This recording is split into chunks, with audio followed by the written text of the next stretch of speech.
Good afternoon, everyone. My name is Anastasios Perimenis. I am the Secretary General of CO₂ Value Europe, and I am very glad to welcome you to this intercontinental webinar. We are joining forces with our colleagues in the US, the Global CO₂ Initiative, and with our colleagues in Australia, CO₂ Value Australia. And we will discuss today about the scientific basis of CCU in a timely webinar, also in the context of the COP26 that is happening. We are gathering very knowledgeable experts from all three continents to talk about CCU today. And we will start with a plenary session where experts from different fields will take the floor and explain different aspects of the CCU valorization chain. And we will have 1 hour of talks, around 10 minutes each. And feel free to ask your questions. We can take one question per talk. So feel free to use the chat, and the questions that have not been answered after each talk, we will take them up directly in the chat or orally also after the talk. So apart from the first plenary session, we will proceed with a plenary discussion also on looking at how the deployment of CCU technologies is happening in the three continents, and then we will conclude with some first remarks. So before starting with the first talk, I would like to ask you a simple question so that we can see how you understand the term CCU. So tell us the first word you think of when you hear CCU. And we're going to let a couple of seconds for that so that we can see how CCU is perceived as a term. We are happy to have more than 300 participants from all around the world in this webinar. And we're joining forces with three continents because it's a global issue. And this is what we also want to hear from you, how important this is for you. What are the first things that come into mind when you're listening about CCU? So while waiting for your responses, which we will show in a couple of seconds, I will introduce the first speaker of the day, Celia Sapar, and responses are coming in already, with carbon, circular, future, renewable being in the front line. And it is true. I see also sustainability coming in, climate mitigation.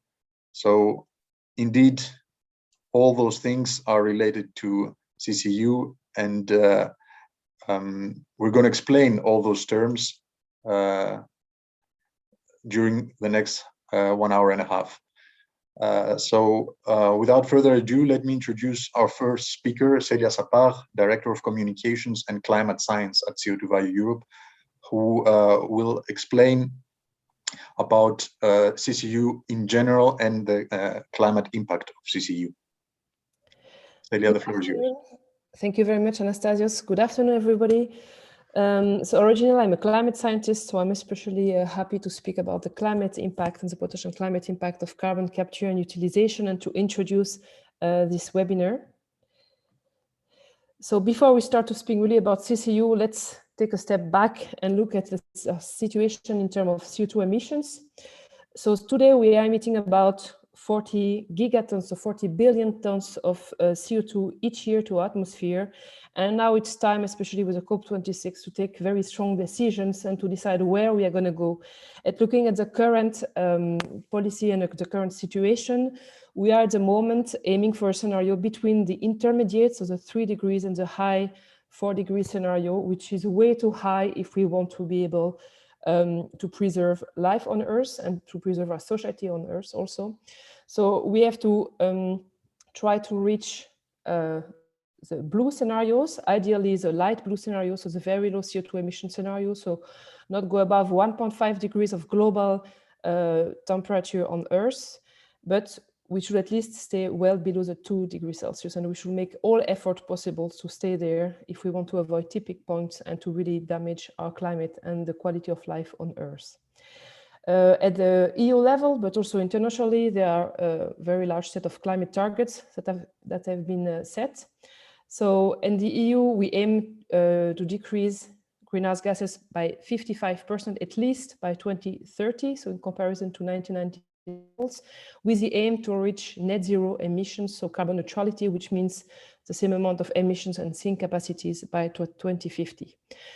But the IPCC assessment reports have been very clear on the fact that reducing emission won't be enough. We need also to create negative emissions, and that's very important if we want to stay well below the 2 degrees Celsius. So let's get now to the core of our subject. So carbon capture and utilization, also called CO₂ valorization, CO₂ recycling, CO₂ upcycling, or carbon tech, especially in the US. So it is a concept of capturing CO₂ or directly from the air or from flue gases and to convert it into product. So we have the Power-to-X technologies that will be discussed in the next talk, which consists of using CO₂ with renewable energy to create chemicals and fuels, or you have the mineralization path to create building materials, so to make CO₂ react with minerals to create building material and store the CO₂ permanently in materials. The impact can be quite diverse. First, CCU can help reach net zero to negative emissions, but also CCU creates alternative carbon feedstock to help move away from fossil carbon, because the problem is not so much the carbon, it's really the fossil carbon that we need to avoid to mitigate climate change. And when CO₂ is used together with waste, which is often the case in the mineralization processes, it helps support the transition toward a more circular economy and also help waste management. It also supports the transition to a more sustainable and resilient industry based on CO₂ or carbon circularity. And it helps store and transport renewable electricity. You will understand that further in the next talk. Here I give a very basic explanation of how it works. So this is an example of one path. So when we want to transform CO₂ into renewable fuels and chemicals, so the Power-to-X approach. So we use renewable electricity with water to create renewable hydrogen, that is also called green hydrogen sometimes. We make this hydrogen react with CO₂, the CO₂ from the air or from flue gas, and then we can create more or less every hydrocarbons that we have around us, so to create renewable fuels. The refinobios that are called by the EU authorities, so renewable fuels of non-biological origins, also a very broad range of chemicals. Here I give you an example of Power-to-X application. So at the moment we have industry emitting a lot of CO₂, aviation also just one example emitting a lot of CO₂. One thing we can do is to use the CO₂ from the industry, typically to create, together with renewable energy, e-kerosene. Use this e-kerosene in the plane, and that will reduce net CO₂ emissions. Sometimes people say, yeah, it will delay the emissions, but it's not about delaying the emissions, because this emission will have occurred anyway. So we are reducing net CO₂ emission from the industry and use it in the plane where CO₂ will be emitted. But the next step is to capture this CO₂ directly from the air, use renewable energy to transform it back to e-kerosene, typically in this example, and this will allow to do zero emission flying. Based on the current research, up to 10% of the current annual net CO₂ could be utilized as e-fuel. And there is another path that will create take the CO₂ capture and bring it to create building materials via mineralization. So there we, for example, use reactive waste that contain minerals and that contain energy, make it react with water and with CO₂ to create limestone, calcium carbonates. And with these calcium carbonates, you can create a large set of aggregates, concrete, etc. And the advantage of this is that CO₂ is stored permanently as a rock, so in the building material, and it makes materials stronger and more sustainable in most cases when this is done properly. It reduces the amount of landfills as we are using waste, so it also supports circularity, and it reduces the pressure on mineral raw material use. The third presentation today will be discussing about this into more details. So how can CCU support the transitions toward a more sustainable industry? So if we think about the chemical industry, the main thing is that CO₂ can become a new carbon feedstock. So in opposition to fossil feedstock that is used now and that involve a very large carbon footprint in the chemical industry. And the use of CO₂ allows the production of high-value chemicals and polymers, and it's most of the existing chemicals and chemical building blocks we have now can be produced with CO₂. For the building materials, as shown before, CO₂ can be stored in the materials, so it can be sequestered permanently, but that's not all. It can also substitute carbon-intensive products, such as cement materials. And this is a very important point, and this is sometimes forgotten when we speak about CCU. It's not just about reducing emissions or avoiding emissions. It's also about substituting products, especially fossil products, that have a very high carbon intensity. And for the energy sector, CCU can help defossilize heavy-duty transport, and because renewable CO₂-based fuels have an energy density that is adapted for heavy transport, for example, aviation, heavy road transport, or maritime transport, because they are hydrocarbons that have the similar nature that the one that are used now, so we do not need changes in infrastructure, transport, distribution, storage infrastructure. And CCU allows also to support the transition toward more renewable energy because it allows to store and transport renewable electricity. Now some numbers and facts from the scientific literature on CCU. So CCU could be upscaled to gigaton scales by 2050. Up to 8 gigatons of CO₂ could be utilized by then. But this is the first estimate. And of course, this depends a lot also on the policy framework that will be developed. So this number can very much evolve accordingly. The estimated potential for the scale-up of CO₂ utilization in the e-fuel pathways vary also very strongly from 1 to 4 gigatons of CO₂ per year, again, depending very much on the policy framework because a lot of technologies are already available today. And life cycle analyses have demonstrated that both point source and direct air capture of CO₂ to create fuel can provide climate benefits, especially over conventional diesel fuel. And that CCU allows to decouple the chemical production from fossil resources and to reduce annual greenhouse gas emissions by up to 3.5 gigatons by 2030. So here is really where this substitution aspect comes in place. And again, if we look at life cycle analysis, and this will be discussed in the fourth talk today, all considered CCU technologies for mineralization could reduce climate impact over the entire life cycle of the product, and this based on the current state of the art and also on today's energy mix. And if we look at the cement market, 1/4 of the cement market could be substituted by mineralization products. So this is very important, and it has, of course, a very important impact on the climate, as cement production represents about between 7 and 8% of the CO₂ emissions today. So in CO₂ Value Europe, our vision is that CCU is one of the solutions to mitigate climate change, but it's a solution that should be deployed when there are no other alternatives. And the big challenge is to combine all the solutions the best way possible to really increase the impact as much as possible. So now I will give the hands to the next talk, and I thank you for your attention. Thank you very much, Celia. To answer to one question in the chat, yes, the slides will be shared as well as the recording after this this webinar. In the interest of time, I don't see any other question in the chat, Celia, so I will go directly to Dr. Deepak Pand, Senior Scientist at Vito, that will explain what is the stand in terms of CCU technology, looking mainly at the energetic part, so power to X often as referred to. Deepak, the floor is yours. Thank you, Anastasios. Do you see my slides? Yes, we can see. I'm sharing my screen. Okay. Good afternoon. Thank you for the opportunity for this to the CO₂ Value Europe to make a short presentation about Power to X technologies.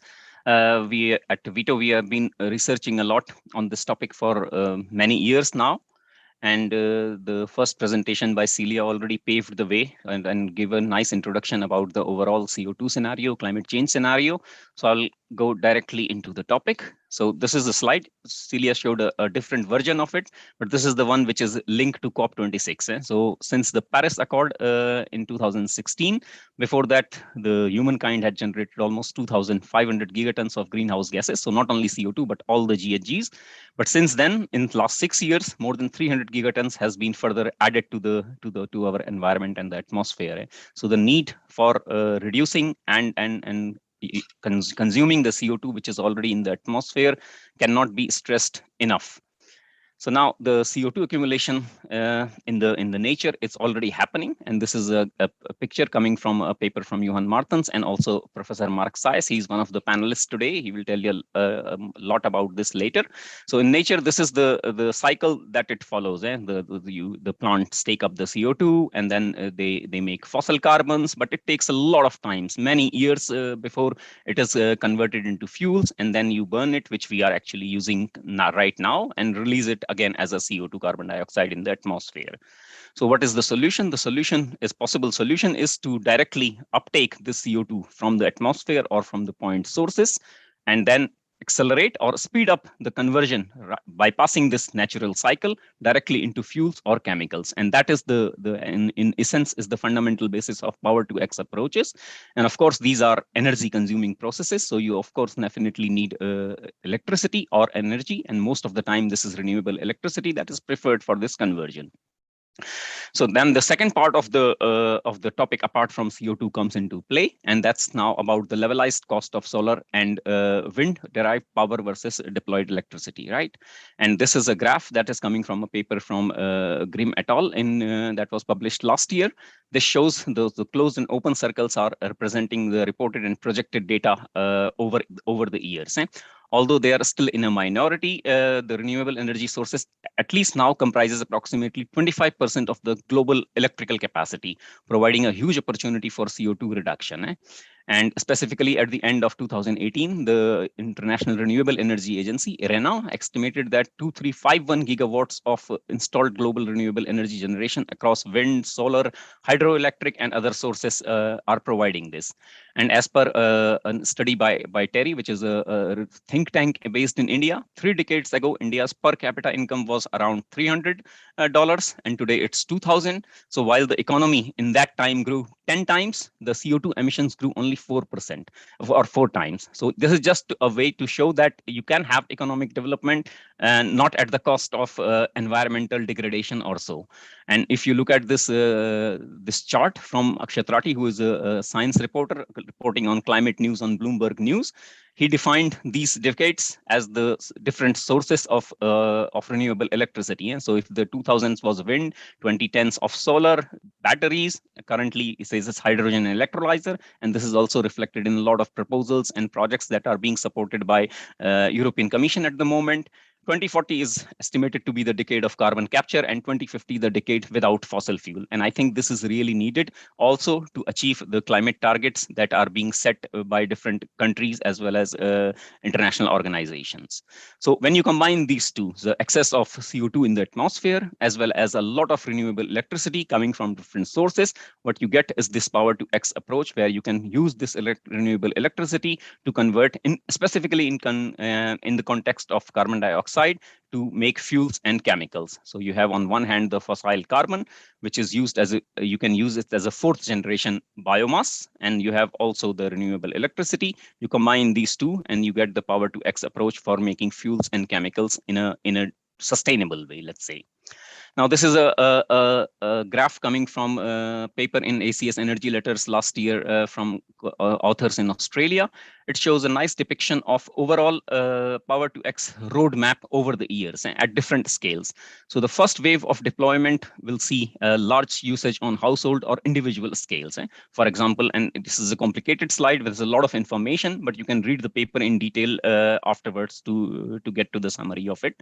But for example, you can have on-site hydrogen peroxide disinfectant production. You can use that in a swimming pools. You are using renewable electricity to produce the oxidizing agent on site and cleaning it instead of using chlorine, for example. In the second wave, you will have this encompass at synthetic hydrocarbons or in a small scale localized production, for example, ammonia production on rooftops, methanol reactor to produce methanol as a fuel. And in the third wave of deployment, we'll see integrated multi-product P2X on a giga scale. So in one large refinery, you are having several possibility to produce several products such as hydrogen, carbon monoxide, syngas, formic acid, and all are being supplied by renewable or recycled electricity, as well as captured CO2, which could be also from direct air capture, which is the capturing of CO2 from the atmosphere, even at low concentration of 400, 420 ppms. So this is in a nutshell about the overall idea of Power-to-X deployment roadmap over the years or decades at least. Now, when you are converting the CO2 into fuels or chemicals, you have a choice of the product that you want to make. So how do you define which product you want to make? And this is defined not only in terms of technology, but also on the market and the price of the product that you are going to make, as well as how much it is supported by the policy. So at Vito, what we do is we use something called as a value ratio, which is the ratio between the market price as well as the divided by the unavoidable cost in making that particular fuel or molecule. So here is a range of products that are mentioned here about and their value ratio. And if you look, if I summarize these two graphs in a short way, you have a C1 molecule such as formic acid. It's a small market, but it can be used as a hydrogen carrier or a liquid syngas, for example. On the other hand, you have oxalic acid very high up on the graph. It's a small market. It's a niche molecule, but it has a high value and volume derivatives. On the other hand, you have the bottom part where you see fuels like ethanol, methanol, or ethylene. These are, let's say, low in market value, but they have very large global market volume. But for that, they need the support of legislation, incentives, as well as a large market adoption by the end users, right? So how does this work? And this is the development roadmap that I show from my organization, Vito, but this is the same across all the R&D institutes or industry, how it works. So this is the bigger picture. You always start at lab scale to show that a process works, that CO2 can be converted into these different types of molecules or chemicals. Once you have shown this, that the proof of concept works, this is really low TRL, the technology readiness level 1, 2, 3. Then you start upscaling or doing it at a certain level in a small pilot. That's TRL 3 to 5. Once you have shown this, you go to an innovation action type of plant where you show a large demonstrator. You either test it at your own location or in the location of industry. And once that is, you have convinced the industry that the process works, there is some incentive in making these products by the newly developed technology. Then you come to the part of commercialization. And in terms of the TRL readiness level, this is then you are talking of TRL 8 and 9, right? So this is how it looks like. So again, I said, like, we start small scale cells. This is a kind of a stack that we recently built for a European project called LOTER. This is a 5 kilowatt pilot. It has already been built and been shipped to our partner in Germany, where it will be tested using the flue gas coming out from a coal-derived power plant to produce methanol. And this is here, you see the integral part of the pilot. This is a reactor which can go up to 24 bars. And eventually, by upscaling this in the next 2 years, we recently got a new Green Deal project called EcoFuel, which started on 1st of November this year, where we will upscale it up to 50 kilowatt electrolyzer in 2023 with some very ambitious targets, up to 5,000 hours per year, producing 20 tons of methanol with 100% selectivity. So this is how the process works on the technology development scale. And this is the pilot that I just mentioned, which is currently being tested by our partner in Germany. Now, in terms of products, you can have, as I mentioned, different products that can be made from CCU through the Power-to-X route, including carbon monoxide, ethylene, and this figure is again coming from the paper of Grimm, where they classified it in terms of rate of formation, selectivity, energy efficiency, and current TRL. And as you can see, carbon monoxide scores high on all these criteria, whereas you have ethylene, which has a high rate of formation, selectivity is medium, but energy efficiency and current TRL is quite low at the moment. Same is the case for formate, which has very high selectivity, but the current TRL is low in terms of upscaling. On the other hand, methane, it's quite good in terms of formation, selectivity, but energy efficiency is medium, but TRL is quite high. And already there are a lot of plants that are working on upscaled methane production. Methanol also scores quite high on all these criteria. So if I summarize all this, so currently both thermochemical and bioelectrochemical routes offer the most technically feasible near-term opportunity for CCU via power-to-X route, but they also have inherent challenges in terms of lower equilibrium conversion, either by thermochemical or a limited product spectrum, so only C1 to C3 by biochemical. On the other hand, you have the direct electrochemical pathway. It shows a long-term promise, but can theoretically overcome those limitations, but it has other technical barriers that prevent it from market adoption right now. In terms of highest ease of formation, carbon monoxide and methanol based on relative technology readiness level represent immediately deployable entry points for CO2 reduction. And for the efficient conversion of electrical energy to chemical bond formation in seasonal or off-peak storage applications, both carbon monoxide and formic acid represent the top near-term targets. So I hope I could give you in a nutshell what is the current status of power-to-X technologies at the moment. And I will be happy to take questions now or later at the end of the panel discussion. Thank you very much. Thank you, Deepak. I will invite all speakers to check the chat and respond directly. So in the interest of time, I will move to the next speaker, who is Markus Doa, CEO of Mineral Carbonation International, an Australian-based clean tech that is developing a carbon platform that is creating bulk materials from CO2 emissions. Also one of the founders of CO₂ Value Australia and a proud winner of the COP26 clean energy startup pitch battle that whose results were announced just on Tuesday. He's talking on behalf of Sophia Wabling-Wan, who's at a COO of Mineral Carbonation International and the board of CO₂ Value Australia, and is actually physically present in Glasgow now and busy with receiving the award. So Markus, the floor is yours.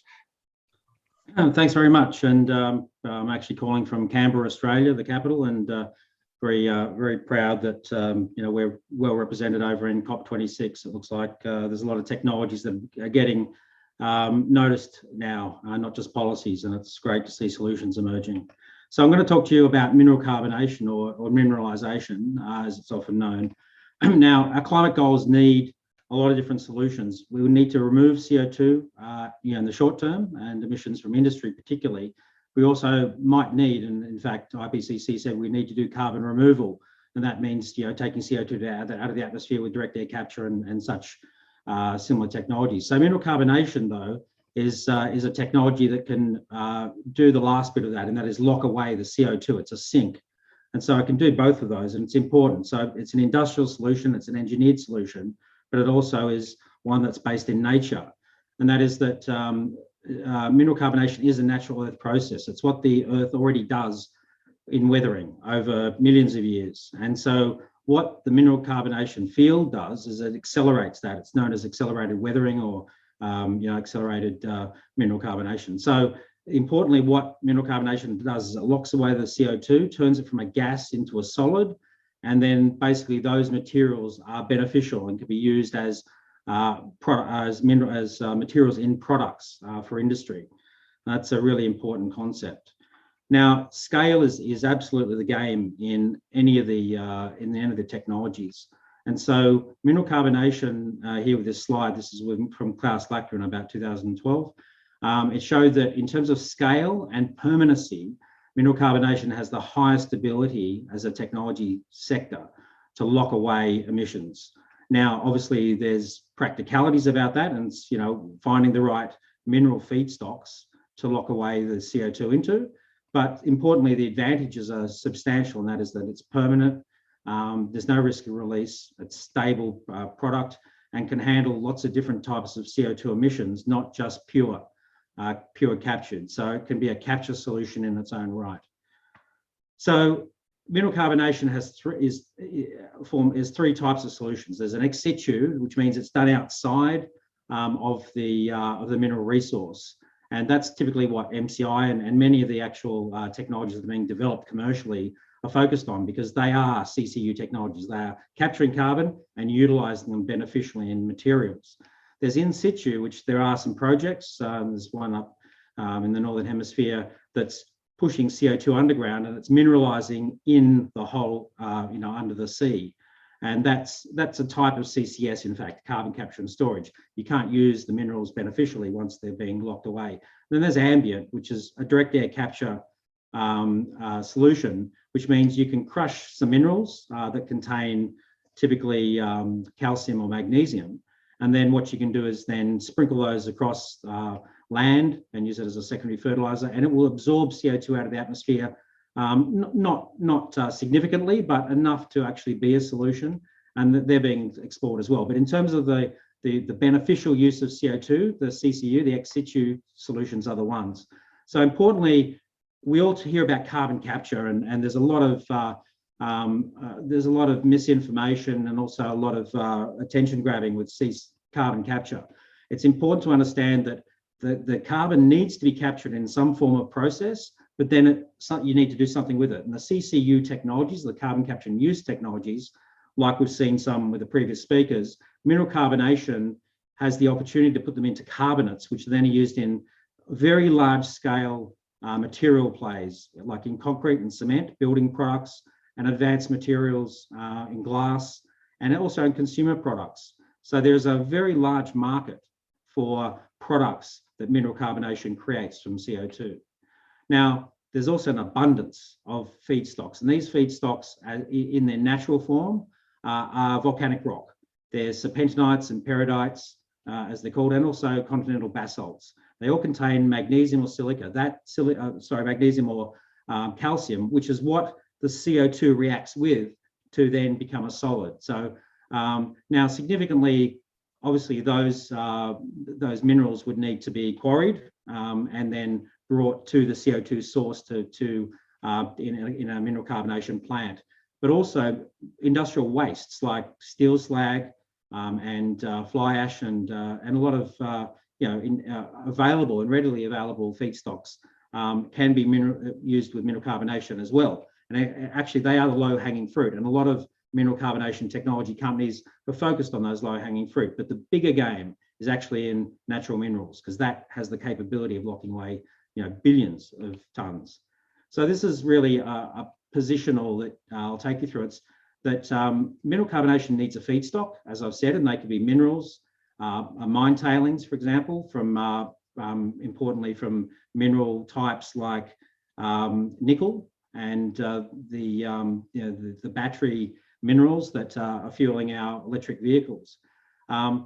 There's pre-processing required around those, and in terms of that, to get the energy down, the energy requirement down on mineral carbonation, there's a lot of kind of these techniques that are chemical engineering techniques that make the minerals and the feedstocks more reactive, and then of course they are then introduced to a CO₂ source. And the beauty about mineral carbonation is it doesn't need to have a particular type of CO₂ source. It could be dilute, it can be in a flue gas, and that's why this is very appropriate to the cement industry, the hard to abate industries, steel, glass, manufacturing.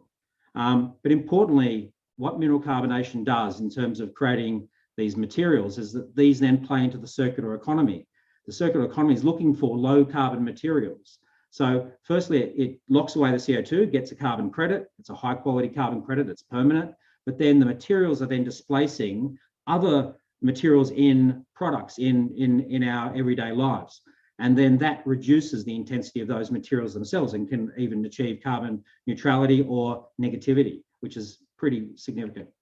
So the game really is, the capture can happen, but turning it into profit is the key. Mineral carbonation is the first technology in this area that can actually make a profit even without a carbon price.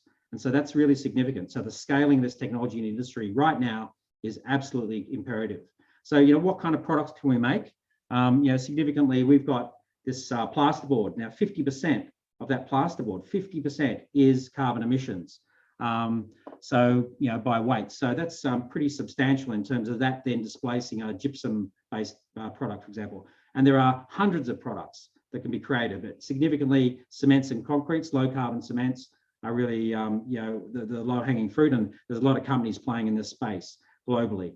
Mineral carbonation technology companies are emerging in the UK, Europe. There's a few, obviously in Australia. MCI's a leader, but significantly, we're all playing on the global stage. Canada's got some great technology, and we're all racing towards the industrial scale.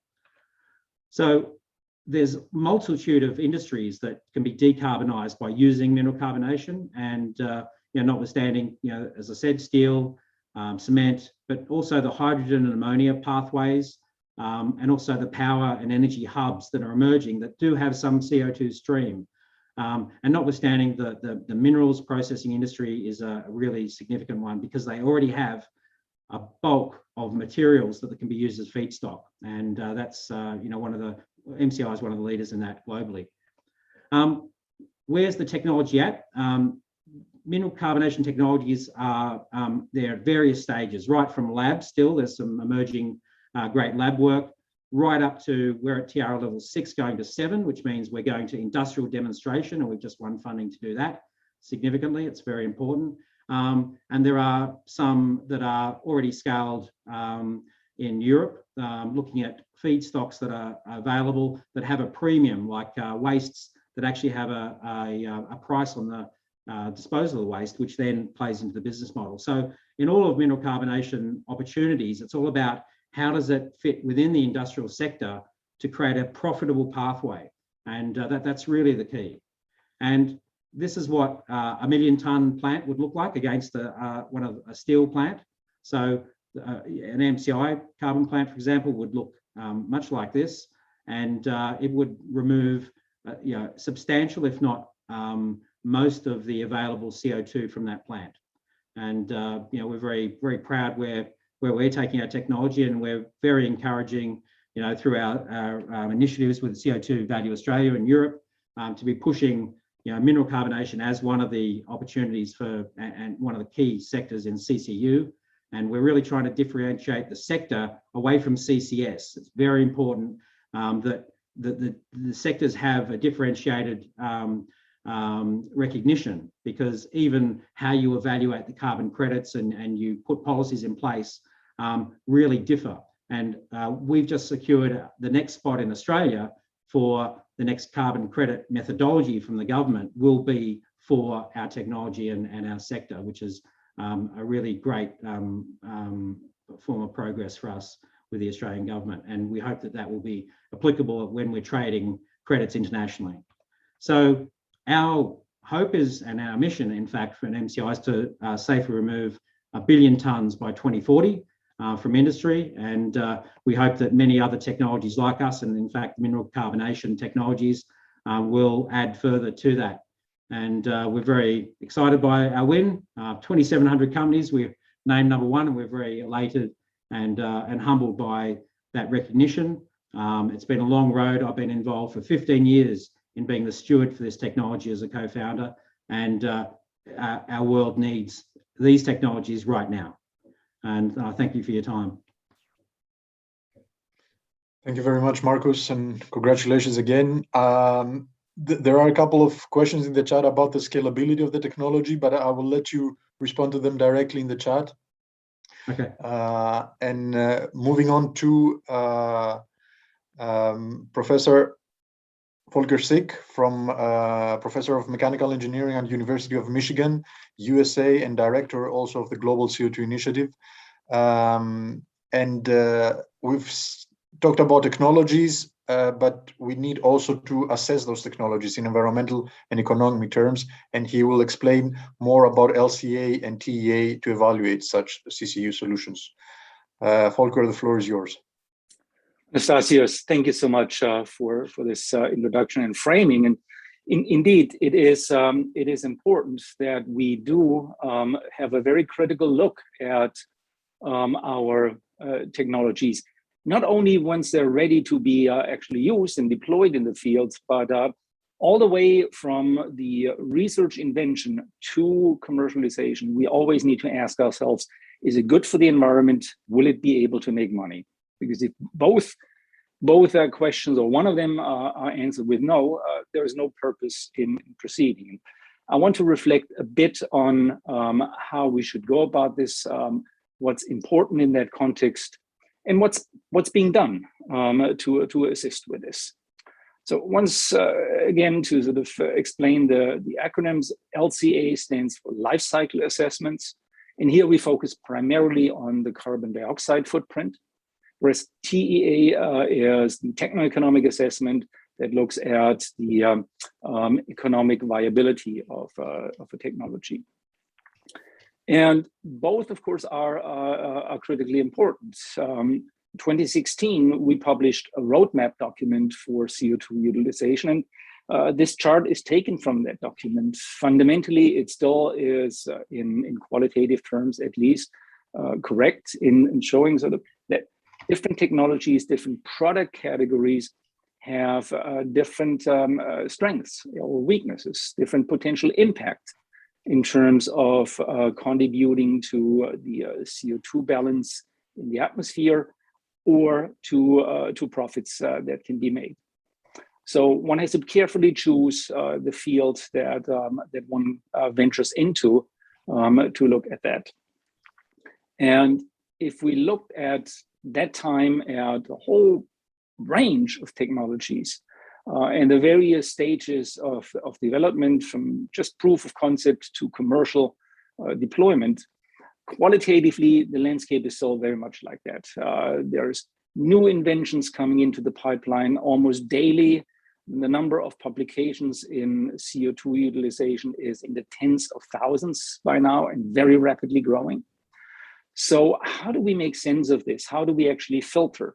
What should move through this funnel? Where should key investments be made? Where should policy be developed to help launch technologies at a larger scale? And all of these are necessary. So a lot of people ask questions about what should I do and how. And for that reason, let me look at a couple of examples of what can be done with these kind of assessments. We've just heard from Marcus about mineralization and building materials, and that's a fantastic opportunity. In fact, current work that we do really also confirms what we heard from Marcus, and that there's huge potential for gigatons of CO₂ being locked away permanently in construction materials. But pause for a moment and think about some of the details that really do matter. Just because we say we utilize CO₂ doesn't automatically mean it's better for the environment. We surveyed nearly 100 published studies, pilot work on utilizing carbon dioxide to make concrete. There are, of course, various ways in how concrete can utilize CO₂, either for curing and also with the aggregates that could be carbonated materials. Depending on how these processes are being conducted, where the raw materials are being sourced, how they're being processed, et cetera, where the energy comes from, we may or may not see a climate benefit. And in fact, these early stage studies, and I think that's important here to understand, some of these really are worse for the environment than just putting a regular concrete together. In that context, it was actually critically important to make sure that everything is measured on the same platform, or what's also known as functional unit. Concrete is not equal concrete.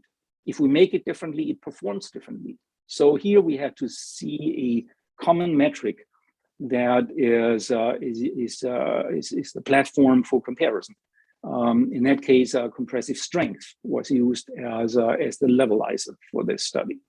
So keep in mind that we need to compare things on the same same footing.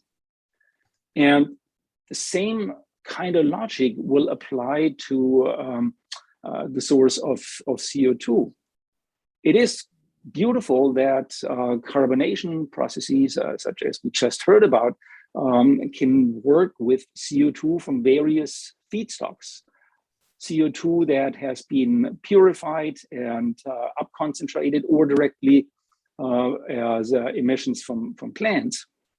But in the context of a life cycle assessment, in the CO2 balance of making a product, it really matters where we take the CO2 from, what the energy needs are, what the land use is, et cetera, et cetera. So all of that must be factored in before we actually tally up and make a decision whether to go forward with a technology or not. And applying such type of logic, I'm showing you here results of a 2018 study published by Arts et al. That sort of tried to sort through the many different ways in how methanol, a key chemical and potential energy carrier, is made. And there are certainly, dating back to that time, a lot of heated arguments that I'm sure many of us will remember about whether or not it makes sense to produce methanol from captured CO2. Some studies said it is great and we should do it by all means, whereas others said it's worse for the environment and it will never work, should never be done. How come? I mean, everybody really made a very good effort in assessing the life cycle and energy needs, etc. So why were all these studies so different in their outcomes? A lot of reasons, but some of them you can here see in the legend, and that is the source of energy, the chemical process being used to produce the methanol, and let's not forget also location. That has an impact on some of those processes. So when comparing the outcome of such production processes, it's really important that at the end the same boundary conditions, the same rules are being used for the assessment. And to cater to that, we've taken it upon us at the Global CO₂ Initiative, put together a strong team that actually is well represented on this panel with the University of Sheffield, the Institute for Advanced Sustainability Studies, the Technical University of Berlin, and RWTH Aachen. Working with them, we produced this series of guidelines and reports, example studies that showed how to consistently and transparently assess CO2 utilization, both in terms of its life cycle and its techno-economic properties. That levelizing on the tools was really critically important.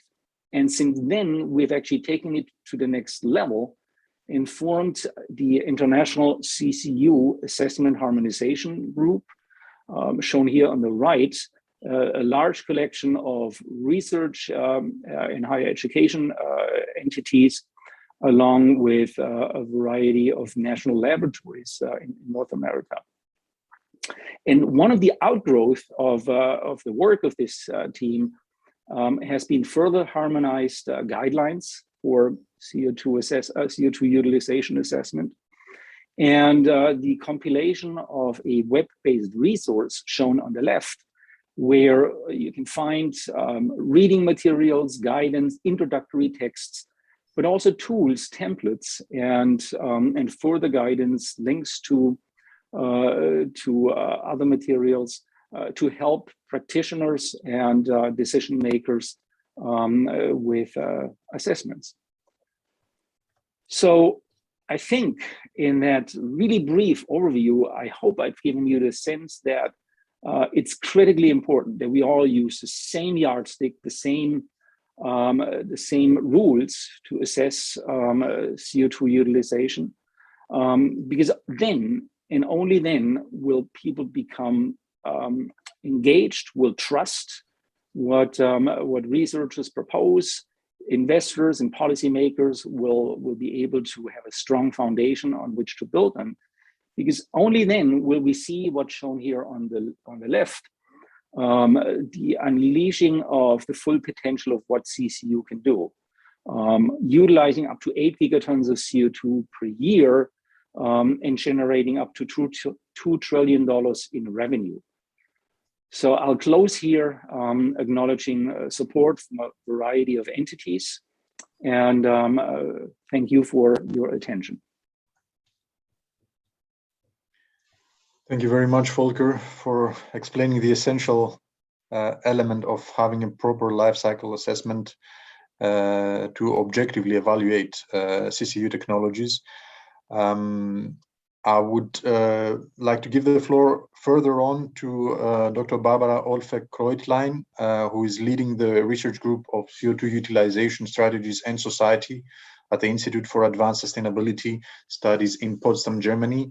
And she will talk a little bit more about the social acceptability part and the policy acceptability part related to CCU. Barbara, the floor is yours. Thanks, Anastasius. Just give me a second to share my presentation. Of course.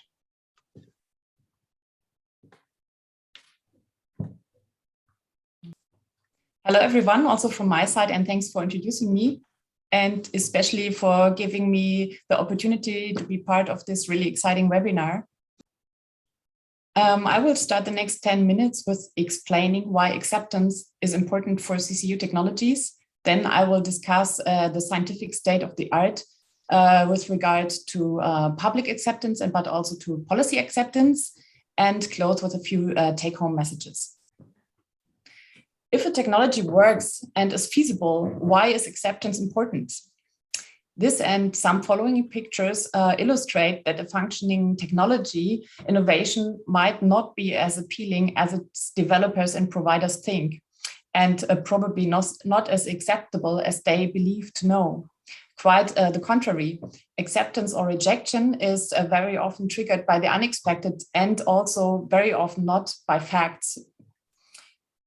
In the case of CCU, it might, for example, play a role that products made with CO2 and conventional products do not really differ. This means that advantages must be understood and appreciated by the customer, which requires acceptance. If CCU is not a business case under the current market and policy conditions, public funding is needed, which again is tied very closely to acceptance issues. Also, the connection of CCU with CCS might lead to acceptance issues. Next. Under these circumstances, whose acceptance does a CCU need to make its development and implementation a success in all periods? For different stages of technology development, the consent of different stakeholders is necessary, starting with internal stakeholders and funding bodies, adding B2B relationships and societal interest groups, and finally, the general public. An additional public opinion, an anticipated public opinion, for example, derived from media coverage, may then again play a role during all stages by influencing what people think which might be accepted or not. So what do we know already today about public acceptance of CCU? The science-based knowledge is still very little, since until today, there's no significant public discourse about CCU technologies in particular. Scientific literature usually highlights specific aspects and insights, like, for example, asking specific person groups like lay people or specific experts, or focuses on specific products, for example, plastics, home insulation, or on aspects like trust, for example. Those studies show a generally very positive attitude towards CCU and tell us that the risk perception at the moment is very low. But still, with regard to the public, we risk to register so-called pseudo-opinions if we apply social science methods like polls or questionnaires among an audience who has probably never heard about CCU technologies at all. In one study, for example, 9% of 1,200 participants indicated they knew what CCU was, which is quite low. But I would rather think that even a big share of these 9% didn't really have an idea what CCU was, but rather gave us what we call a socially desired answer, pretending to know something that they actually don't, or probably confusing it with CCS. Despite the generally positive attitude towards CCU and the limited information available, we can derive hints from the literature to issues which might come up in the future. For example, a negative connotation of CO2, which is connected to the destruction of the planet, or a confusion with CCS, but also with carbon monoxide. We have hints to distrust, general distrust to actors, for example, in the chemical industry. And also results from the literature which hint to the fact that strong environmental attitudes among customers and other stakeholders may reinforce objections.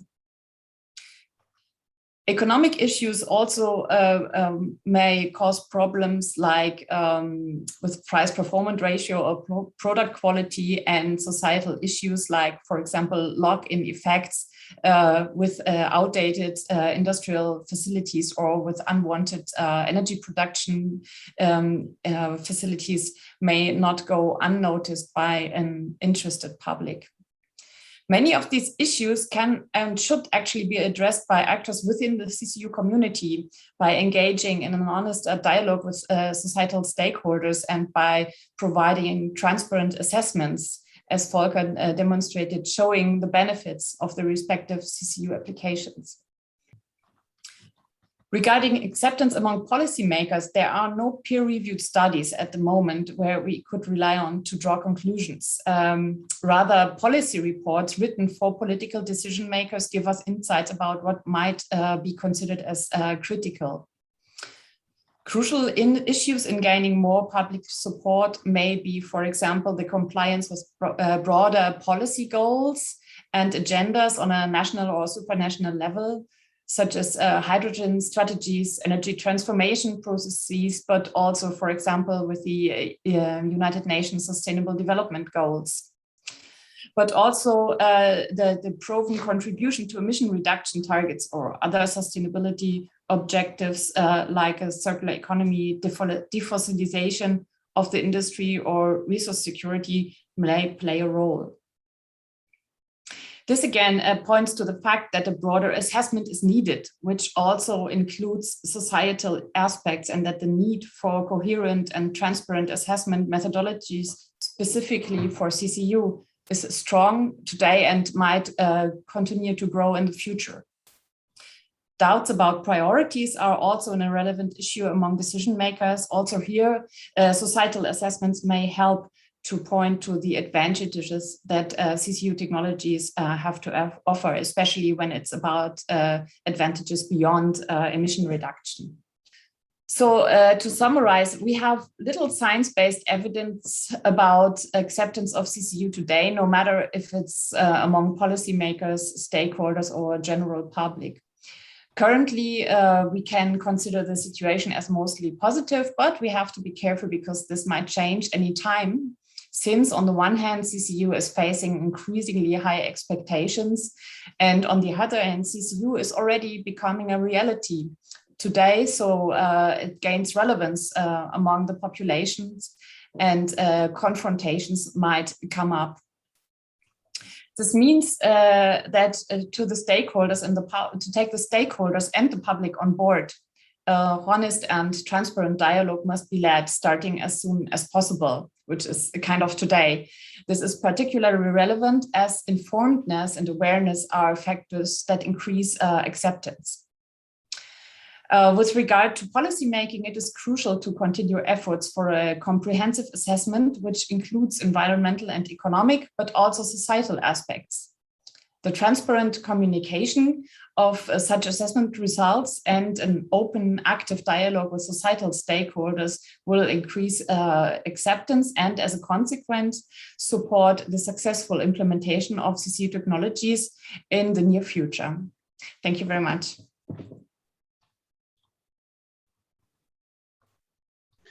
Thank you, Barbara, for this introduction to the very important aspect of social acceptability. With my apologies to Vivek for skipping him from the original program, I will give him the floor now to Mr. Dr. Vivek Srinivasan, who is an Associate Director of Futures, which is the strategic advisory arm of Australia's National Science Agency at the Commonwealth Scientific and Industrial Research Organization, CSIRO, that recently published their CO₂ utilization roadmap, and Vivek will present the key elements of this roadmap. The word is yours, Vivek. Great, thank you. Hopefully you can see my slides and see me now as well. And thank you for the opportunity. Yes. So firstly, yes, I'm Vivek Srinivasan. I work in CSIRO Futures. It's a strategic advisory arm of CSIRO, which is Australia's national science agency. And with the support of industry, government, and colleagues at CSIRO, we recently launched a CO₂ utilization roadmap. What I'll do today is provide you with a very high-level overview of the report and some of our findings, and I'd be happy to discuss the report in more detail in the chat or take questions offline. Firstly, I'd like to thank all of our sponsors and supporters, including CO₂ Value Australia and Mineral Carbonation International, who are both on the call. And really wanted to just kind of go back to some of the points that we've been talking about around why we did this. And for us here in Australia, it really started with thinking about the goal that we've now committed to towards getting to net zero. And the fact that it will require a whole range of tools. And for us, when thinking about the problem, we focused in on that subset of industries often described as difficult or hard to abate, which are not easy to decarbonize with renewable technologies alone. So that includes industries where CO₂ emissions are inherent in their processes, such as steel and cement, which we've talked about, industries that rely on fossil fuels as a source of carbon for products, such as the plastics and chemicals industry. And finally, it includes heavy transport industries that depend on fossil fuels for the energy density of those fuels, and that includes commercial aviation. Now in Australia, these hard to abate industries account for approximately 16% of our emissions and did so in about 2019. And globally, they can account for about a third of global emissions, and demand for these products in these hard to abate industries are continuing to rise globally. And for us, that really led us to a question that focused on the challenge around managing continued demand for carbon and demand for products from hard to abate industries while dealing with the challenges related to CO₂ emissions. Now, addressing the challenges will require a variety of solutions, one being CO₂ utilization. And by utilizing CO₂, we can shift CO₂ from a waste to an opportunity. We can create potential revenue streams from captured CO₂. And importantly, and as others have said, we can create valuable products that have lower emissions than their counterpart, and in some cases, like mineral carbonation, can lock away CO₂ permanently. Now, the roadmap explores a number of areas, but for interest of time, I'll focus on mineral carbonation and the conversion of CO₂ to create chemicals and fuels. From an Australian perspective, there's a number of reasons why we were interested in exploring CO₂ utilization. Firstly, Australia has already entered into a range of international agreements with some of our key trading partners in the region, like Japan and Singapore. Now, these are focused on low emissions technologies, which include CCU. The Australian government earlier in the year put $15 million on the table related to CCUS, and $26 million of that went towards mineral carbonation and concrete applications, some of which was directed to Mineral Carbonation International. And recently, the Australian government announced a $250 million program around CCUS to help deployment at a larger scale. Alongside of that, Australia has a strong interest in hydrogen, and we're investing about $500 million in the creation of hydrogen hubs around the countries, which can support the development of CO₂-derived low-carbon chemicals and fuels. Australia more broadly has projected low-cost electricity and lots of feedstocks, including mine tailings that were mentioned before from the mining industry. And as per the Venn diagram that's on the screen, we do see CCU as being complementary to a broad range of technologies, and we can leverage it here in Australia with our numerous industrial regions, as you can see on the map.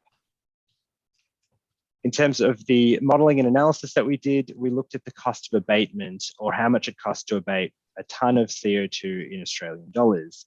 And we did this for mineral carbonation and chemicals and fuels. What we found was that mineral carbonation can have a negative cost of abatement, or in other words, an abatement pathway that actually creates a profit. This is compared to chemicals and fuels opportunities that we modeled, where we found a positive cost of abatement.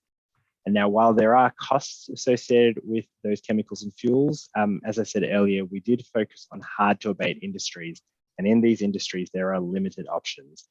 Emitters either have to depend on CCS or carbon offsets, or in some cases, like the commercial aviation industry, they're heavily reliant on fossil fuels and have limited opportunities with batteries and hydrogen for long-haul flights in the near term. CCU can also provide secondary benefits that are important to consider. For example, mineral carbonation can neutralize mine waste, and synthetic fuels can burn more efficiently as well. It's also important to note that these abatement costs are not static, and due to fluctuating commodity prices and global markets, there's quite a lot of complexities at play, and some markets have premium, higher value products that we didn't consider in our analysis. Now, the cost related to abatement is just one of many factors to consider. Different CCU applications and opportunities have different CO₂ lock-in potentials, different technology and commercial readiness levels, and different infrastructure needs. Now, to help navigate our way forward, the roadmap identified 4 key recommendations, which we believe apply quite commonly across multiple regions, and hope value to those listening today. Firstly, to avoid duplication and attract investment, it is important that scale-up is supported by strong engagement both domestically and internationally. Clear communication on the position of CCU and the role that it can play in the decarbonisation puzzle, and integration of CCU activities and investments with other strategies that may be at play, such as those related to hydrogen or the circular economy. The second recommendation was really that we should consider CCU as part of a portfolio, and it was important to us to not overstate CCU and position it as being complementary with other low emissions technologies, as there really isn't a single silver bullet. Now, to support discussion, we developed a few scenarios leaning towards extremely conservative assumptions, being the National Science Agency. And one of them explored what it would take to tackle 23 to 30% of Australia's emissions from those hard to abate industries that I mentioned earlier. What we found was to hit those targets, we would require approximately 3 methanol facilities, 1 olefins facility, which would service most of our domestic market and allow us to have some methanol available for export. It would require 2 electrofuels facilities, which would service a small percentage of Australia's domestic jet fuel market. And we found that we could have 6 mineral carbonation facilities, which could be paired with a range of mining, steel, and cement operations around the country. Now, the third recommendation, and I'm moving through this quite quickly, is the need to reduce and bridge the green premiums that exist, or the additional costs that one might pay for having a low carbon alternative. The figure on the screen shows that almost all CCU applications will incur a premium or an additional cost, the exception being mineral carbonation, which we found could be competitive in the near term, depending on the use case. Now, to provide you with an example, methanol can be sold for about $250 per tonne in Australian dollars when derived using fossil fuels. But using CCU, we found that that cost could be approximately $600 to $650 per tonne under our best case, again in Australian dollars. And so this equates to about 150% premium for a low carbon product. Now, it's important to note that these green premiums are fluid and only reflect a point in time. Over the long term, the premiums can be reduced by driving down the cost of production.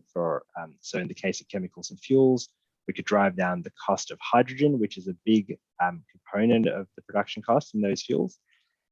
And at the same time, the carbon intensive incumbent that we're comparing it to could go up via things like a carbon price or border tariffs. However, there is a significant challenge when thinking about green premiums because fossil fuels are extremely cheap and have had a long runtime to reduce costs and improve operations. The final recommendation was the need to consider CCU as part of hubs and strategy and broader strategies. So all CCU applications require infrastructure to capture, distribute, and utilize CO₂, as well as substantial quantities of renewable energy to carry out different processes. Where CO₂ is converted into chemicals and fuels, we need large quantities of hydrogen as well. Therefore, for Australia and other regions, it makes a lot of sense to consider CCU alongside hydrogen and CCS hubs, because that provides economies of scale and can reduce risks of deployment. So the example on the screen shows how this could work with methanol production acting as an off-taker of renewable hydrogen production and captured CO₂. Now, the roadmap doesn't provide all the answers, and I did go over it quite quickly, but we hope that it helps spur conversation and increase maturity around the discussion around CO₂ utilization.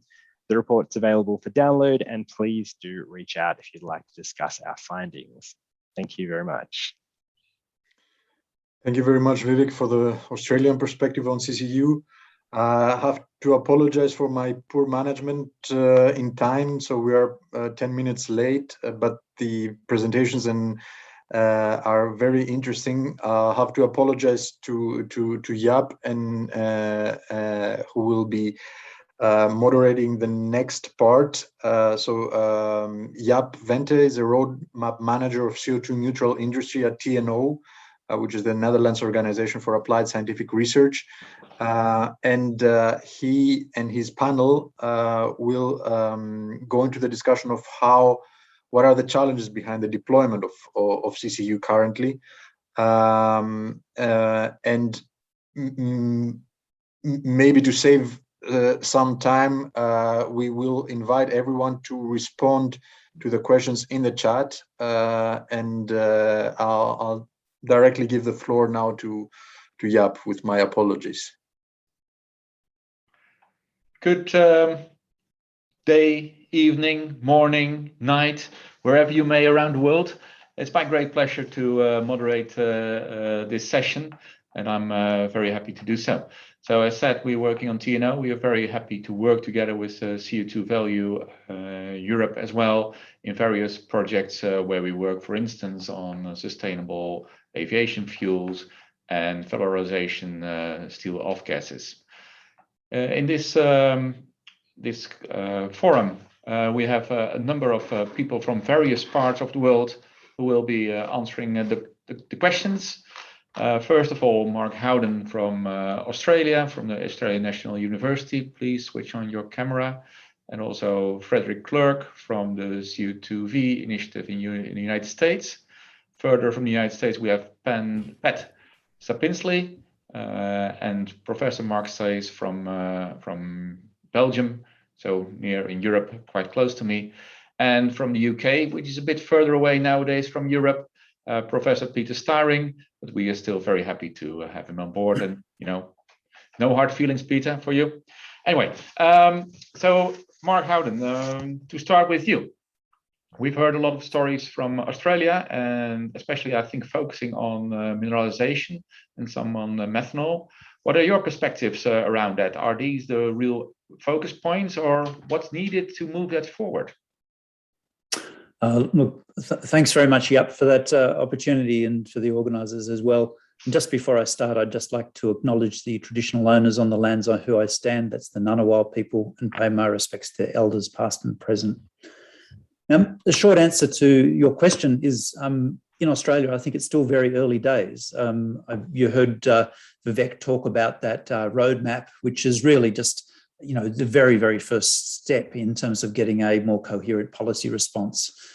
And I think it's probably fair to say, as you've heard from Marcus and others, in Australia, similar to other places, there's an emerging, generally supported, but often very shallow understanding of the desirability or potential of CCU.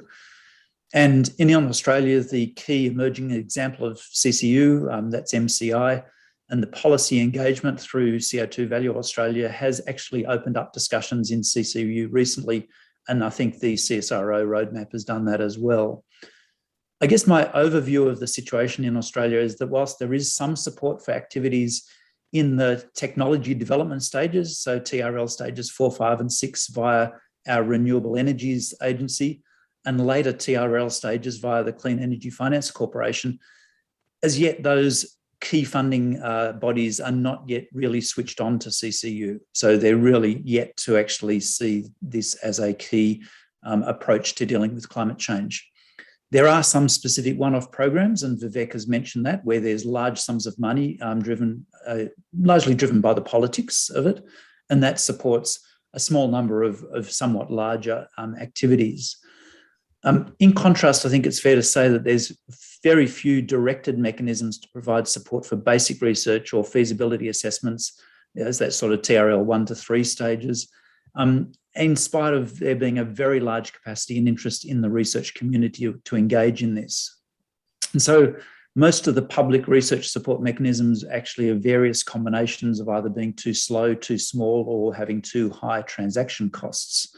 And so it's not an environment where I think it is facilitating very substantial research. So that actually suggests to me that there's significant research opportunities and research collaborations with Australian researchers, so pairing up what's going on in the EU with capacity in Australia. Now, in terms of policy development, the list could go on, and Vivek's mentioned a few, but I think a few of the general things that need to happen to support CCU development is we need to put a price on greenhouse gas emissions here in Australia, and we need to have enhanced emission reduction ambition, so raising the bar so it actually encourages a wider range of a bigger portfolio of activities to reduce our emissions profile.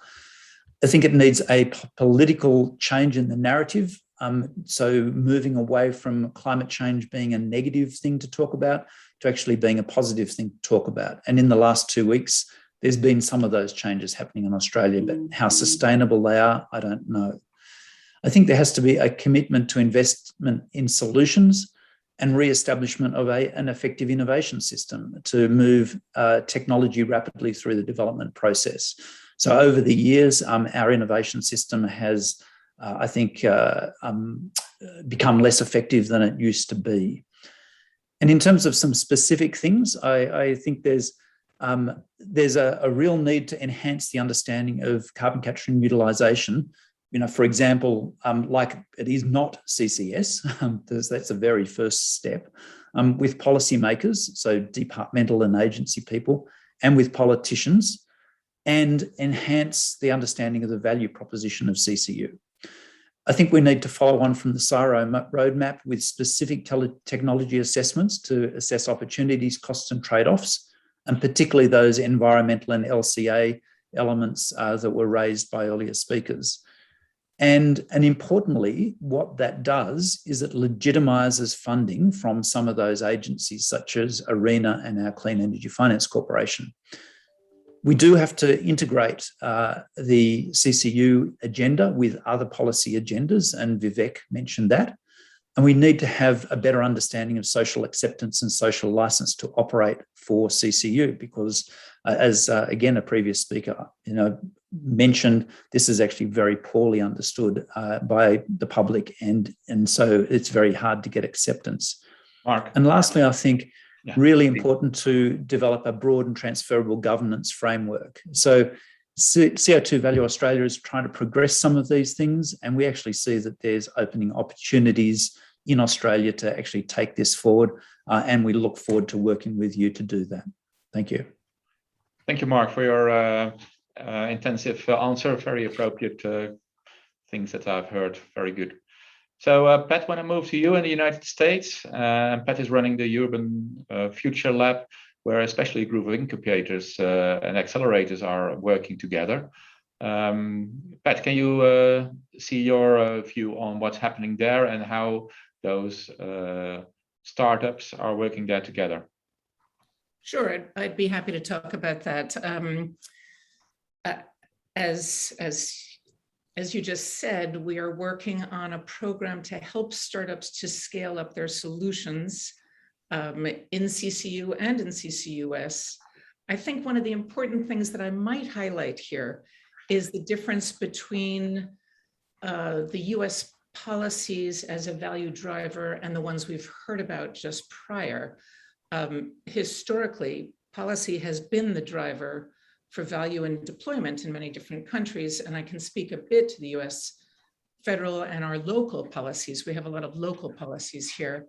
There is a tracker at carbon180.org that shows all the policies that have been proposed in the US, and it's very useful to look that over, but I can review some of this for you. And there's little hope of any of these passing, understanding, as you all do, what's going on in our Congress. They deal mostly with soil and forestry sequestration, aviation fuels, and our mechanisms in the US are largely through tax credits and procurement. Some of these are on carbon trading or on a price on carbon or on tax, but these are unlikely to survive. So the ones that will survive are the ones that deal with tax credits and procurement. On a federal scale in the US, what we have now is a tax credit called 45Q. Many of our clean energy policies are based on these credits. In these credits, a high income entity can benefit from a tax reduction. Our little startups, of course, aren't making high income, but they can sell their tax credits to others. This creates something like a revenue stream for the companies which are utilizing CO2. And there is a proposal to change this to a direct payment stream from the government. Our policies do change from time to time, as we've seen with the ITC and the PTC. Those are investment and production tax credits. So although the system is less than perfect, it is haltingly moving forward. The changes in the legislation that have been proposed also include a change in the dollar amount that the 45Q would provide to these young companies. At the moment, the production tax credit is $50 per metric ton of CO2 that's permanently sequestered, that would be CCS, and $35 per metric ton of CO2 that is turned into useful products, that would be CCU. So that's where we stand. Hopefully those numbers will rise. They will continue to rise so that the sequestered price is going to be higher than the utilization price. Examples of procurement in the US can be seen in a local law that we have here in New York, where I am. This is a law called LECLA, Low Embodied Carbon Concrete Leadership Act. That's legislation in New York State that requires all state agencies to factor climate impact into their selection criteria for concrete procurement. So a 5% discount is applied to the lowest global warming potential concrete by the bidders who compete against each other for these state contracts. But now we're going to factor in a 5% discount on their prices and a sliding scale of discounts for more modest global warming potential improvements. So this way, concrete that sequesters carbon will be valued by the market. So LECLA will also include an allowance promoting the use of products that not only reduce carbon emissions, but store them in the concrete. Then there's some examples in the national legislation that is being proposed now that would apply to sustainable aviation fuels and the Department of Defense, so that their procurement of sustainable aviation fuels would also be informed by these discounts. So tax credits and tax procurement are the US mechanisms. And of course, both of these will rely on something that was touched on, but not explicitly stated by both Barbara and Volker, which is that we will need to rely on uniform international standards, which do not yet exist, in order to design good policy. So I think that's the next big challenge. So thank you, Jaap. I turn the floor back to you. Thank you, Pat. It's very nice to see, or very nice. It's very interesting to see, the difference between Australia, where there's a serious lack of governmental interruption or governmental guidance to some technologies, in the way of tax breaks that's being applied in the US. What we see in Europe, of course, is that the ETS, the trading scheme, is working, and where you see that emitting CO2 is now becoming a pricely fair, with penalties going up to 50, 60 euros per ton, which does make an impact. And we see also that the large emitting industries are reacting to that. You see now suddenly that electric cracking is becoming much more in vogue. And also, if you look overall in Europe on steel making processes, carbon coal-based steel making is really getting out of fashion. How it will be in 5 years, that we can discuss that again, I think, in 5 years, but that's the current trend what we see here. And Frederick, you're for the CO₂ initiative in the US as well. And where do you see things happening now? We heard actually, when I hear a bit here that, like mineralization and aviation fuels, those are the topics to go. Those seem to be no-brainers in terms of what makes sense in the longer term, in the shorter and the longer term. What kind of feedstock would you look at to see? And do you have other examples where we think we really have to go? Yeah, thank you, Jaap. It's a tough question, right? Because it is complicated, and I think just looking back a little bit, the complexity comes from how do you define what makes sense. I think from our perspective, you have to look at the economics and the climate impact, both at the same time. So we're really supportive of the TEA and the LCA analysis tools that Volkers and others are putting together. Basically, it's a combination of CO2 sources, the process, and then the market applications. This is creating a lot of combinations, and this is what's kind of confusing. But you always want to look at those three elements together as an integrated value chain, right? So let's take a couple of examples of what we're seeing from the CO₂ initiative, companies developing commercial application for CCU. I think one that we have talked about that we're seeing today is cement. So here, an example of a local value chains being developed in New York is capturing carbon in buildings from large towers that have 200 apartments, that have large natural gas boilers in the basement. These are hard to electrify buildings, and there are new ones being built every year. So here there is a company called Carbon Quest. They can capture the CO2 from the natural gas boilers, and then they can ship that to a cement plant nearby. Cement plants are useful because they are distributed plants, so you have probably one near CO2 sources, and it's a large market. So it's not limited by volume, and you have a sequestration potential of CO2. So the permanency is quite long. The value is not the best added value, but are good. It's a good potential, good market. Mineralization, we talked about mineralization. We have one company called Carbon Free making calcium carbonate, so similar to Mineral Carbonation International that we heard from. This is interesting because then the value of calcium carbonate is higher, and you have so many different applications in paper and plastics, in consumer goods. And you're utilizing the carbon at the same time you're sequestering the carbon. So again, the CO2 gets locked up into the products for a long period of time. So that's we're seeing very interesting. Carbon Free is moving ahead with commercialization as partner with a large engineering firm here in the US called Fluor. So we look really forward to the next step there. And a third example would be ethylene, the largest petrochemical market in the world, with a pretty good value around $1,000 a ton. And so that you can start to sustain economics there. Two companies from the CO₂ initiative were We helped CERT out of Canada and Semvita out of Houston, 2 different processes making ethylene using CO₂ as a feedstock. So we think it's a very promising product and at a large market, good value, and we think we're seeing more investment there. And the last one I would say is methanol and ethanol. These are large markets too. It's very tough to penetrate, very low value. We heard, from the Australian market, $250 per ton for methanol. How do you penetrate that kind of market with a new technology that costs so much to enter? One example here is Air Company, and they created their own brand and they market ethanol as vodka. So they go after a high value application. You can sell vodka for 50 times the value of the fuel value of ethanol. It's not going to create massive climate impact, but it's going to help you scale the technology.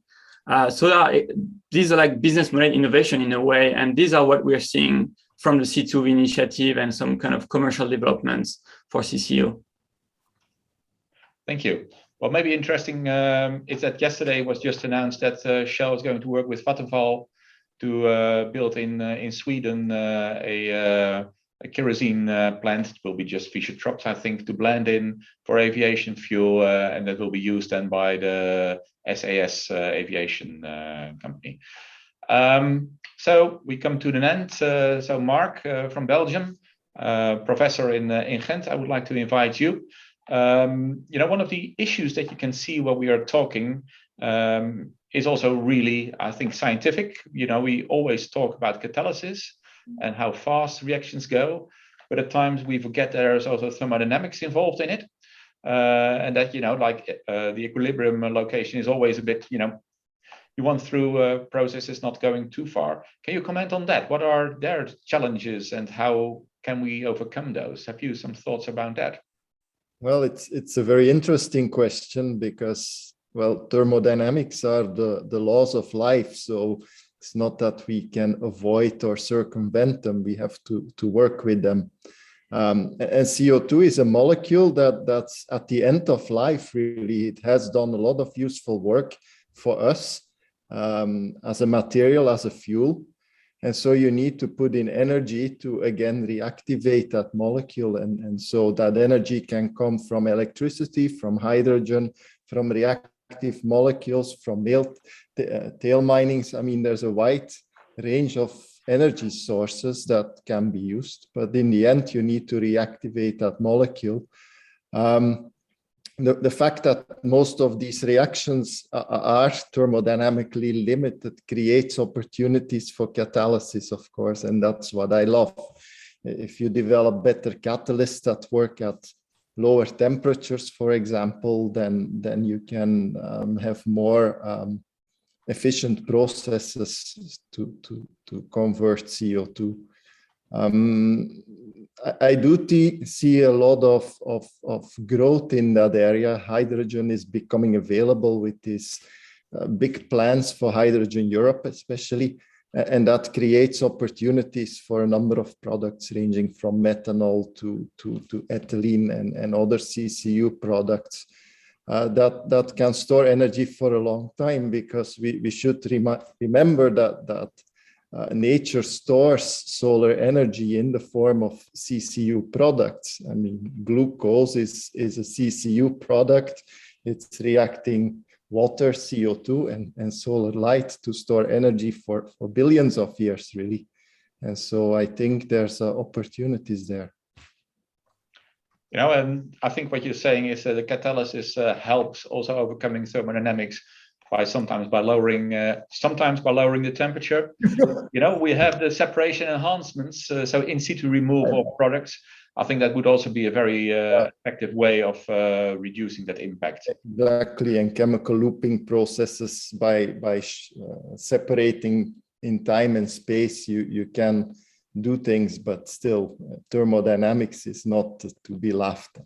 No, but you can play tricks with it, and that's where we, I think could be a very fruitful approach. So, thank you all for your answering.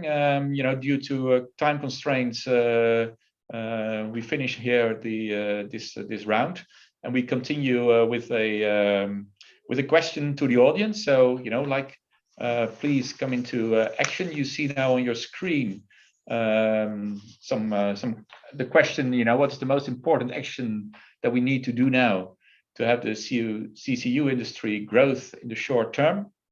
Please click on your answer. Is it renewable energy expansion? Is that what's needed, or financing large number of demonstration scale installations? You can read them yourself, and please click on. So with that, we come to the final stages of this session, and I would like to invite Peter Staring, professor in Sheffield in the UK, to come up with some concluding remarks.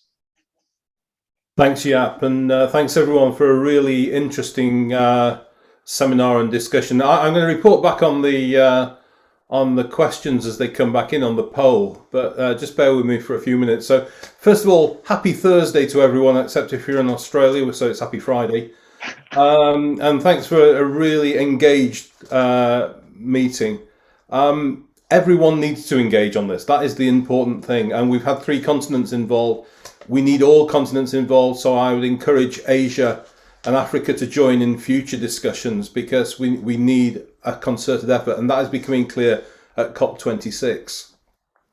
The drive to CO2 utilization is going to be location dependent heavily, because we need all the resources in as many places as possible. And often you cannot co-locate. Solar energy in the UK is challenging at the best of times. Wind energy is good, but you need the whole supply chain there. We need to look back to Ed Lansing in the Dutch Parliament in 1979, where he proposed the waste management hierarchy. And if you convert that into a CO2 management hierarchy, then you see that CCS is landfill, CCU is reuse and recycle. We need both. We need CCS and CCU, and I think that's become clear. And as Jaap will know, we both contributed to Mission Innovation in 2017, which had a 5-year plan. We're 4 years into that. Have we seen a great progress? I think we need to move with governments more quickly. And I think the drive to calling it CCUS was probably a mistake, and that's been highlighted by a couple of the speakers, that utilization and storage are 2 different approaches while complementary. So we need to do both, and it's been said there is no silver bullet, so we need to work on that approach.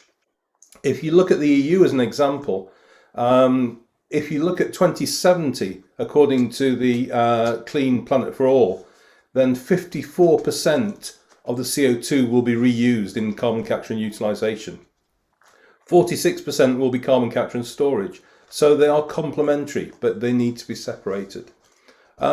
Is it going to be expensive? Of course it's going to be expensive. We're looking at new technologies. But will the cost of doing nothing be more expensive? That is what we need to consider. We need to move now. The problem with the policy at the moment is it's historically based on storage, because storage is a technology that was put forward by industry as a possible solution. And that is a very important key. Governments can do a lot, but industry have to drive this. If industry creates a market for carbon dioxide utilization products, then the governments will follow. It's interesting that in the UK, CCUS comes under the business ministry rather than the environment ministry. So it's clear that there is an environmental, but importantly, an economic driver. LCA and TEA are going to be hugely important. We need clear and transparent boundaries. We need comparable boundaries, because it's very easy to greenwash a situation. So we need to move as quickly as possible to demonstrate that this technology can be both economically and environmentally effective. We need to look at the social impacts, and those are often overlooked. And Barbara has touched on these, but the mobility fuels are a great example of this. the hard to defossilize areas, and I use defossilize rather than decarbonize because we still need carbon. But those areas that are difficult to defossilize are transport, in particular, aviation, long-haul transport. But there is a big drive to electric vehicles without considering the life cycle impacts of those electric vehicles. If you're driving a big electric vehicle, you might as well drive a small diesel vehicle in terms of the overall emissions. And there have been some great studies coming out of Norway on that. But associated with that is the social impact.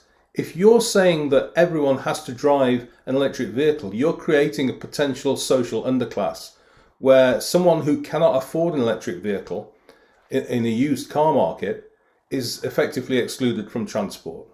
And in the UK, a 10-year-old diesel car will cost 10 times less than a 10-year-old electric vehicle, without even considering battery replacement. So policies are lagging behind the technology. I think the panelists, the plenary speakers and the panelists have identified the main areas, which are fuel, particularly aviation fuel and long-haul transport fuel, and also mineralization. And I think those need to be really pushed forward in terms of mitigation. So the policies need to adapt around that. One of my projects has moved to the circular economy. CO₂ utilization is now part of the circular economy, and we're working directly with BEIS, which is the Energy and Industrial Strategy Department, but we're also working with DEFRA, which is the Environment, Fisheries and Rural Affairs. So we're stopping talking about carbon dioxide utilization in isolation, and we're talking about carbon utilization, circular carbon utilization. And we need a mechanism to take that forward. I very rarely quote the royal family in the UK, but Prince Charles at COP absolutely hit the nail on the head. We need to move at pace. And the Queen a week before said we need to stop talking and start doing. So we need to accelerate that change. What usually takes 10 to 20 years in a normal commercial environment needs to be done in a couple of years. Can we do that? Of course we can. Look what we did with the COVID vaccines. We moved in about a year to go from nothing to a COVID vaccine. If we think that climate change is going to be much worse than the COVID pandemic, which it most undoubtedly is, we need to make that change now. Act now with investment to avoid huge losses monetarily in the future. So I'm very enthusiastic. We need CCS, we need CCU. Personally, I think we need CCU more than we need CCS, but we need the carbon capture. That's the important part. It's the carbon capture. And we have to get away from the fact that we need to capture and purify. I was told by someone not to do carbon capture and utilization because carbon dioxide was unreactive, and instead to concentrate on storage using amines to capture. I had great pleasure in pointing out that the chemistry of amines is that there's a chemical reaction. Yes. Which shows it's reactive, and it gives you a product that you don't want. If you then have to put more energy in to decompose back to the pure CO2 and all the losses associated with the amine. So if we can get rid of the amine and just do a direct reactive capture, that is the perfect scenario. With that, Jaap, over to you in Europe. Thank you, Peter. Okay, thank you all for being here. Anastasios, to you, the famous last words of this webinar. Indeed, thank you all very much. This webinar shows that it is very important to have a joint effort from all continents in that matter. Thank you for those who stayed late and for those who woke up early to be with us.